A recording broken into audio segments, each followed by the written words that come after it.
Have you ever looked up at the night sky and wondered, what's that bright point of light in the northwest? Or southwest if you're in the northern hemisphere? Well, let me tell you, that's none other than the king of the planets, Jupiter. But have you ever thought about what it would be like to have shorter days? Well, one day on Jupiter is a mere 10 hours. Can you imagine? You'd have so much more time to Netflix and chill, or whatever it is kids do these days. But jokes aside, have you ever wondered what lies beneath Jupiter's colorful and swirling clouds? And what's at its core? Well, let me tell you, scientists have been trying to figure that out for centuries. So how did we learn all of this about Jupiter? It all began with Galileo in 1610. He was the first person to take a peek at Jupiter through a telescope, and what he saw blew everyone's minds. He discovered that Jupiter has 4 large moons orbiting around it. This was the first time anyone had ever seen celestial bodies orbiting something other than Earth, and it helped to support the idea that Earth wasn't the center of the universe. Fast forward a few centuries, and we've sent 9 robotic spacecraft to Jupiter to study it in more detail. The most recent, and arguably the most impressive, was the Juno spacecraft, which successfully entered orbit around Jupiter in 2016. It's the first spacecraft to study the gas giant's mysterious interior, and it's been providing us with tons of valuable information. But what makes Jupiter so special? Well, for starters, it's massive. If Earth was the size of a grape, Jupiter would be the size of a basketball. And if Jupiter had been about 80 times more massive during its formation, it would have actually become a star in its own right. But Jupiter has a long history of surprising scientists. And then there's the Great Red Spot. It's a giant storm that's been raging on Jupiter's surface for centuries, and it's bigger than the size of Earth. Can you imagine a storm lasting that long? I can't even commit to a Netflix series for that long. Are you enjoying this video so far? If so, show us some love by hitting that like button and subscribing. Your support helps us continue creating high-quality content for you to enjoy. Its interior can also be divided into layers, but the transitions between each layer are extremely gradual, and the distances between them are enormous. First things first, let's talk about Jupiter's 4 large moons, Io, Europa, Ganymede, and Callisto. These bad boys were discovered by Galileo in 1610 and revolutionized the way we saw the universe.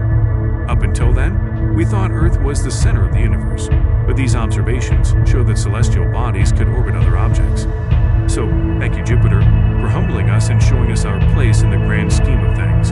Jupiter also helped to revolutionize the way we saw the universe and our place in it. It was the first planet to form around the Sun, and it's able to hold on to the history of the interstellar cloud of gas and dust that formed our solar system.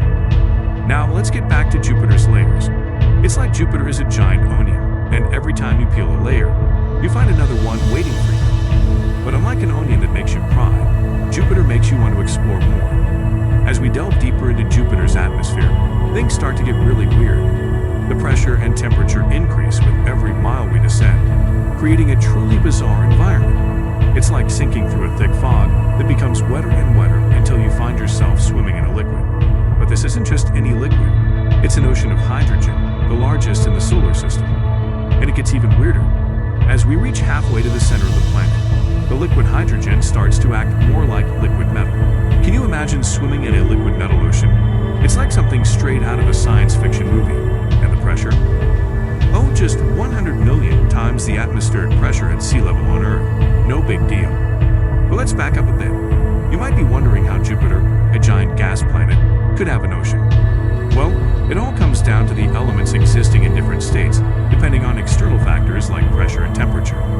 On Earth, hydrogen gas can be artificially compressed and cooled to become a liquid. But inside Jupiter, this process happens naturally under immense pressures and extreme temperatures.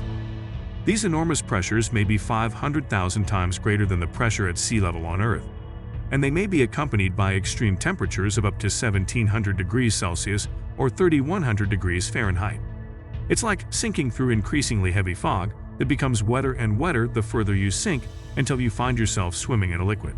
And speaking of extremes, let's talk about Jupiter's radiation field.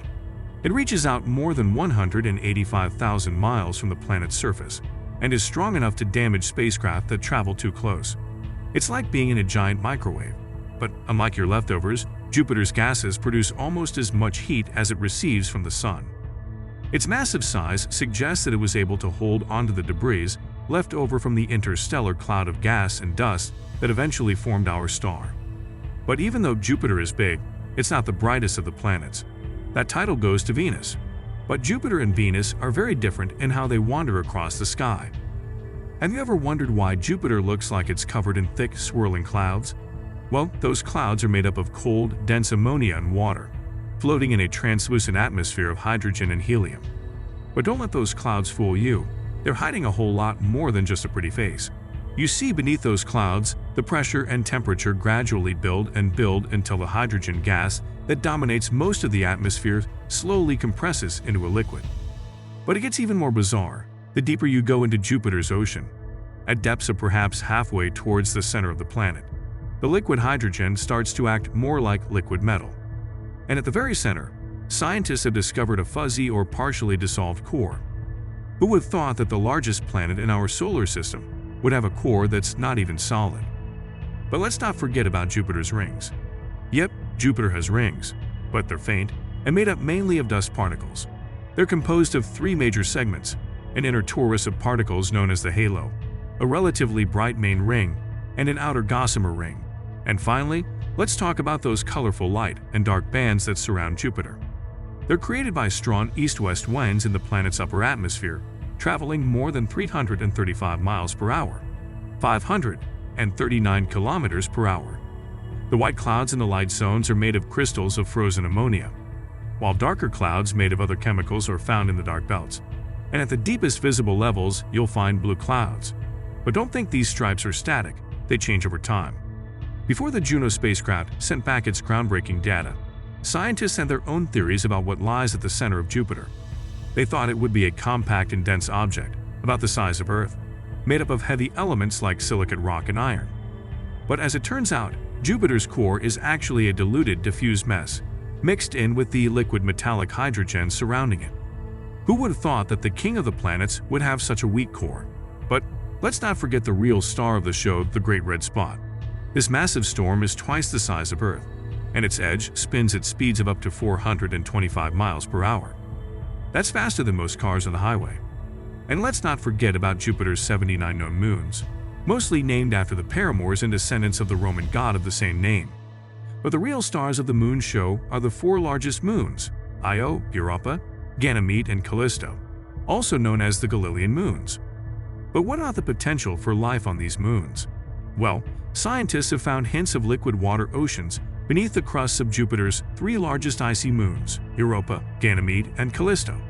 Sound familiar? It should, because on Earth, life thrives in the darkest depths of our oceans near hydrothermal vents.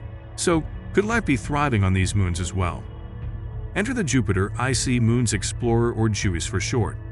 This ambitious mission by the European Space Agency will give us insights into the evolution and habitability of icy worlds around Jupiter and Jupiter-like exoplanets. And if all goes well, we can expect JUICE to launch in April this year and arrive at Jupiter in 2031. It will spend 2.5 years orbiting Jupiter, often flying within 200 to 1,000 kilometers of the icy moons. Who knows what JUICE will discover? Maybe we'll find extraterrestrial life, or maybe we'll just find a bunch of frozen ice. But one thing's for sure, we're in for one wild ride. So, what do you think? Will JUICE help us discover the secrets of Jupiter's moons?